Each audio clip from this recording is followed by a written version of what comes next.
बिस्मिल्लाहिर्रहमानिर्रहीम। 10th class chapter number 11 हम study कर रहे थे। आज का हमारा टॉपिक है इम्पोर्टेंस ऑफ एकॉस्टिक्स। ठीक है, ये सारा हमारा जो चैप्टर था वो साउंड से रिलेटेड है और आज का जो चैप्टर है वो भी हमारा उसी से रिलेटेड है। इससे पहले हमने जो थे साउंड के दो इफेक्ट्स को स्टडी किया था। एक हमारे पास क्या था, म्यूजिक, और दूसरा हमारे पास क्या था कि उसका नॉइस। दो इफेक्ट थे उसके। अब है हमारे पास इम्पोर्टेंस ऑफ एकॉस्टिक्स। तो इससे पहले आपको पता होना चाहिए एकॉस्टिक्स जो है वो हमारे पास होता क्या है। इसकी डेफिनेशन देखते हैं। The branch of science in which we study mechanical properties of sound through solids, liquid, gas. ठीक है, कि हमारे पास साउंड की प्रॉपर्टीज, मटेरियल हमारे पास है solid, liquid and gases. Mechanical मतलब वो प्रॉपर्टीज जो उसकी मोशन से रिलेटेड हो। ठीक है, एकॉस्टिक्स जो है साइंस की वो ब्रांच है जिसके अंदर हम साउंड की डिफरेंट जो मटेरियल्स हैं, सॉलिड है, लिक्विड है, गैस है, इनके अंदर उसकी मैकेनिकल प्रॉपर्टीज जो है मतलब उसकी मोशन से रिलेटेड जो प्रॉपर्टीज हैं उनको स्टडी करते हैं। ठीक है, वो ब्रांच साइंस की जिसके अंदर हम इन सारी प्रॉपर्टीज को, मैकेनिकल प्रॉपर्टीज की साउंड को स्टडी करते हैं सॉलिड, लिक्विड और गैसेस के थ्रू। वो हमारे पास क्या बन जाती है, एकॉस्टिक्स बन जाती है। अब है हमारे पास मेन जो टॉपिक है एकॉस्टिक प्रोटेक्शन। ठीक है, प्रोटेक्शन, एकॉस्टिक मतलब साउंड से रिलेटेड होगा। प्रोटेक्शन वर्ड यूज किया जाता है बचाव के लिए, हिफाजत के लिए, ये मतलब होता है प्रोटेक्शन का। तो अब यहाँ पे हमारे पास क्या है, मतलब साउंड से रिलेटेड कोई प्रोटेक्शन है, कुछ हिफाजत है उसकी किसी इफेक्ट से। ठीक है, द टेक्निक और method use to absorb undesirable sounds. ठीक है, ऐसी टेक्निक, ऐसा कोई मेथड, कोई ऐसा तरीका जिसके ज़रिए से हम अनडिज़ायरेबल ऐसी साउंड्स, बाज़ औक़ात हमारे पास कुछ सिचुएशंस, कुछ कंडीशंस ऐसी होती है जहाँ पे हमें कुछ साउंड्स जो है वो नहीं चाहिए होती। ठीक है, फॉर एग्जाम्पल आप क्या है कि किसी रूम में हैं, किसी लेक्चर थिएटर में हैं, वहाँ पे आप बोल रहे हैं, लेक्चर डिलीवर कर रहे हैं, वहाँ पे आपकी जो साउंड है वो डिस्टेंस ज़्यादा हुआ, वहाँ पे इको प्रोड्यूस होगी। तो आप उस जो इको है उसकी जो साउंड की रिफ्लेक्शन है उसको ऑब्जॉर्व करवाना चाहते हैं, वहाँ से रिमूव करवाना चाहते हैं। तो उसके लिए जो प्रोटेक्शन, जो मेथड, टेक्निक्स यूज़ की जाएंगी वो हमारे पास क्या कहलाएंगी, एकॉस्टिक प्रोटेक्शन। अब उस चीज को हमने रिमूव कैसे करना है, खत्म कैसे करना है, by soft and porous surface card, by using. ठीक है, by using soft and porous surface card acoustic protection. ठीक है, वो साउंड्स जो हमें नहीं चाहिए होती, ठीक है, उनको आपने क्या करना है, रिमूव करवाना है। अब वहां पे हमारे पास क्या चीज यूज करनी है, सॉफ्ट, कोई नरम, एंड पोरस सरफेस। पोरस हमारे पास क्या होती है, कोई ऐसी सरफेस जिसके अंदर मसाम होते हैं। ठीक है, कुछ इस तरह की हमारे पास क्या होगा कि कोई सरफेस है, ये इस तरह की होगी। ठीक है, जिसके अंदर कोई गैसेस या लिक्विड होंगी, जिनके अंदर होल्स होंगे, होल्स के साथ, छोटे छोटे सुराखों के साथ जो सरफेस होती है, जो मटेरियल होता है, उसे पोरस सरफेस या मटेरियल का नाम दिया जाता है। ठीक है, छोटे छोटे मसाम होते हैं, पोर्स बोला जाता है मसाम को। पोरस सरफेस मतलब मसामदार जो होगी, जिसके अंदर छोटे छोटे से सुराख होंगे, फिर उसके अंदर कोई लिक्विड होगी या हमारे पास क्या होगा, कोई गैस वगैरह फिल होगी। ठीक है, अब इसकी वजह क्या होती है, हमें पता है कि हमारे पास जो सॉलिड है वो क्या करता है, बहुत ज़्यादा रिफ्लेक्ट करता है, मतलब उसके अंदर से जितनी लाइट साउंड वेव्स जा रही होती हैं वो सारी की सारी रिफ्लेक्ट होके वापस आ रही होती हैं किसी भी हमारे पास किस मटेरियल से, सॉलिड मटेरियल से। इसके मुकाबले में हमने क्या कहा था कि गैस जो है उसके मॉलिक्यूल्स के दरमियान थोड़ा डिफरेंस होता है, कहीं से टकरा के वापस आ जाएगी, जहाँ पे हमारे पास मॉलिक्यूल्स नहीं होंगे वहाँ पे वो ऑब्जॉर्व हो जाएगी। तो हमारे पास क्या होगा कि जो सॉफ्ट और पोरस मटेरियल्स होंगे वो क्या करेंगे, वो उसको जो साउंड हमें नहीं चाहिए होगी उसको क्या करेंगे, एब्जॉर्व कर लेंगे। तो इस मेथड को कहा जाता है एकॉस्टिक प्रोटेक्शन। ठीक है, कि मतलब ऐसी टेक्निक्स, ऐसी मेथड जिसके ज़रिए से वो अनडिज़ायरेबल जो साउंड्स हैं उनको यूजिंग करते हुए सॉफ्ट या पोरस मटेरियल को यूज करते हुए उनको रिमूव कर दिया जाए, खत्म कर दिया जाए, वो टेक्निक हमारे पास कहलाती है अकॉस्टिक प्रोटेक्शन। ठीक है, अब इसको यूज कैसे करना है, हमें पता है सॉफ्ट या हमारे पास क्या है कि पोरस मटेरियल को यूज करना है।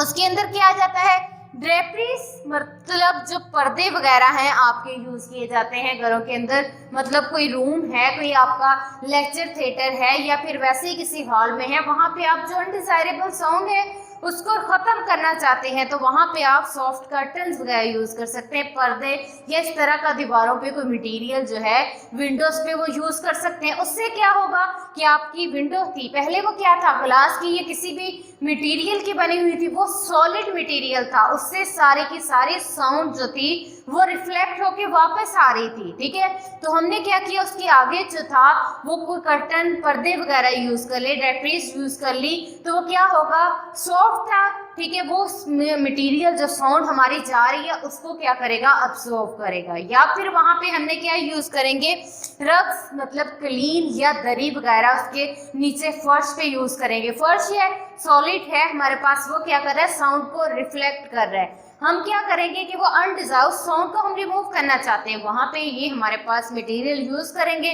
ठीक है, वो क्या हो जाएगा, वो जो साउंड है उसको एब्सॉर्ब कर लेगा। ठीक है, अब इसकी भी हमारे पास जो है लिमिट होती है कि आपने वो प्रोटेक्शन जो है हद से ज्यादा अप्लाई नहीं कर देनी, इतनी नहीं कि वो सारे की सारे साउंड को एब्सॉर्ब कर दे।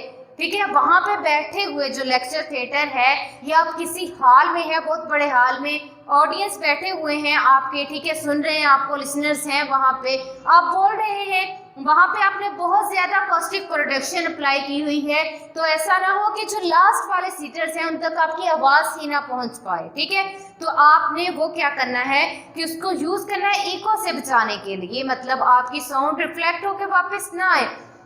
अब उसका एक डिसएडवांटेज ये भी हो सकता है कि आपकी जो लास्ट वाले सीटर्स हैं उन तक आपकी आवाज ही ना पहुंच पाए। ठीक है, तो वहां पे हमने पहले इको जो थी उसको डिटेल में स्टडी कर चुके हैं कि वो क्या होती है, कि हमारे पास वहां पे मिनिमम टाइम जो है वो 0.1 सेकेंड होना चाहिए और मिनिमम जो डिस्टेंस था वो हमारे पास कितना होता था, 17 मीटर था। ठीक है, कि सोर्स और जिससे साउंड प्रोड्यूस हो रही है और जहां से रिफ्लेक्ट होके आ रही है उनका डिस्टेंस जो था वो 17 मीटर होना चाहिए था। ठीक है, अब यहाँ पे एक तो था हमारे पास साउंड गई है, जाके वापस आई है, सिर्फ एक बार आपको आवाज सुनाई दी है उसकी साउंड की। ठीक है, वो कब हुई है, जब हमारे पास मिनिमम टाइम इंटरवल जो था वो 0.1 सेकेंड था और वहां पे जो डिस्टेंस था वो 17 मीटर था। ठीक है, अब हमारे पास बाजुकात ऐसे होता है कि आप किसी कमरे में होते हैं, ठीक है, या किसी वैसे किसी हॉल वगैरह में होते हैं, आप बोलते हैं, आपकी आवाज बार बार वहीं पे गूंज रही होती। एक होता है कि आपकी आवाज, आपने कुछ बोला है वो आपको फिर से सुनाई दी, एक है बार बार सुनाई दे रही है, आपकी आवाज वहीं पे गूंज रही है। ठीक है, अब वो होता है, एक आपको आवाज सुनाई दी है, रिफ्लेक्शन हुई है साउंड की, वो इको होती है। अब दूसरा जहाँ पे मल्टीपल रिफ्लेक्शंस आ जाती हैं, आपकी आवाज गूंजती है, बार बार आपको सुनाई देती है। ठीक है, वो होती है रिवर्बरेशंस। ठीक है, उसको कहते हैं मल्टीपल रिफ्लेक्शंस, मतलब डिफरेंट सरफेस है वहां पे, उनसे टकरा के साउंड का वापस आना, मतलब एक से ज्यादा रिफ्लेक्शंस होना, मल्टीपल रिफ्लेक्शंस, वो हमारे पास क्या कहलाती हैं, रिवर्बरेशंस। ठीक है, इको और रिवर्बरेशंस में क्या डिफरेंस है, इको के लिए हमारे पास मिनिमम टाइम जो था वो 0.1 सेकेंड था, टाइम 0.1 सेकेंड से ग्रेटर होना चाहिए, इससे कम होगा तो इको प्रोड्यूस नहीं होगी। लेकिन रिवर्बरेशन के लिए ऐसी कोई कंडीशन नहीं है, इससे कम भी होगा तो वो आपको क्या होगी, वहां से मल्टीपल रिफ्लेक्शंस होंगी, रिवर्बरेशन होगी। अब इसी तरह टाइम की भी यहाँ पे कोई कंडीशन नहीं है रिवर्बरेशंस में। ठीक है, अब ये हमें चाहिए कहाँ पे होती है, अकॉस्टिक प्रोटेक्शन अप्लाई की तो साउंड जो हमें नहीं चाहिए थे, इको तो अब्जॉर्ब होगी, उसने हमारी जो वैसे साउंड थी उसको भी कम कर दिया कि लास्ट वाले जो आपके ऑडियंस थे उन तक आपकी आवाज नहीं पहुंच रही।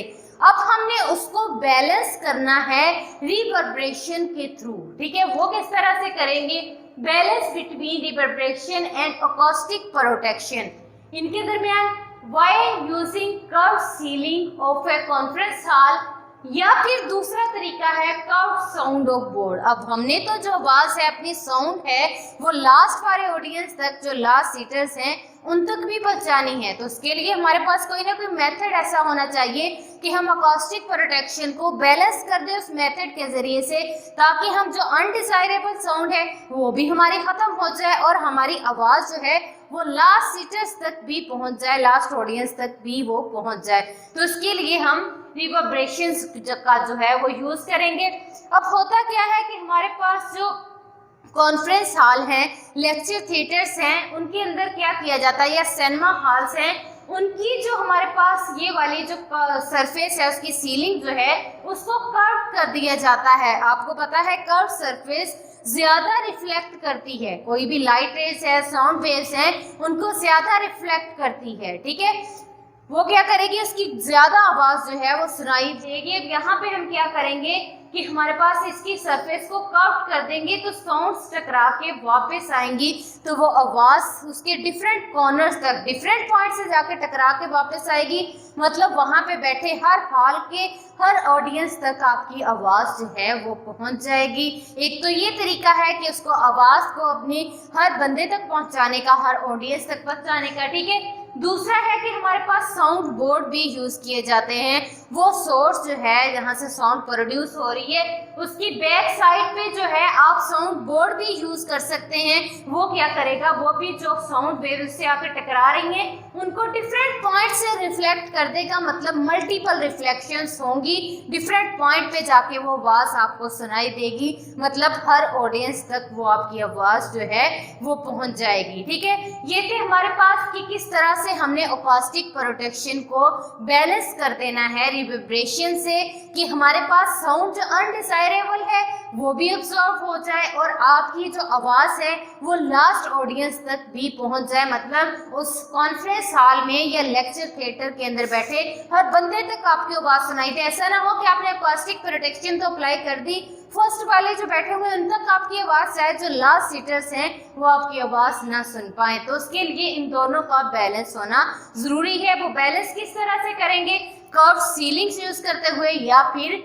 साउंड बोर्ड्स, जो कि आपका जो सोर्स है, मतलब यहाँ से सोर्स साउंड का है तो वेव्स प्रोड्यूस हो रही है, वो टकरा के रिफ्लेक्ट हुई है, मतलब डिफरेंट कॉर्नर्स तक, डिफरेंट पॉइंट तक। ठीक है, ये था बेटा आज का हमारा टॉपिक अकॉस्टिक की इम्पोर्टेंस, जिसके अंदर हमने अकॉस्टिक्स को डिस्कस किया, वो क्या होती है, उसकी प्रोटेक्शन क्या होती है, किस तरह से हम अनडिजायरेबल साउंड से बच सकते हैं। ठीक है, फिर उसको बैलेंस किस तरह से करना है। ठीक है, ओके जी, अल्लाह।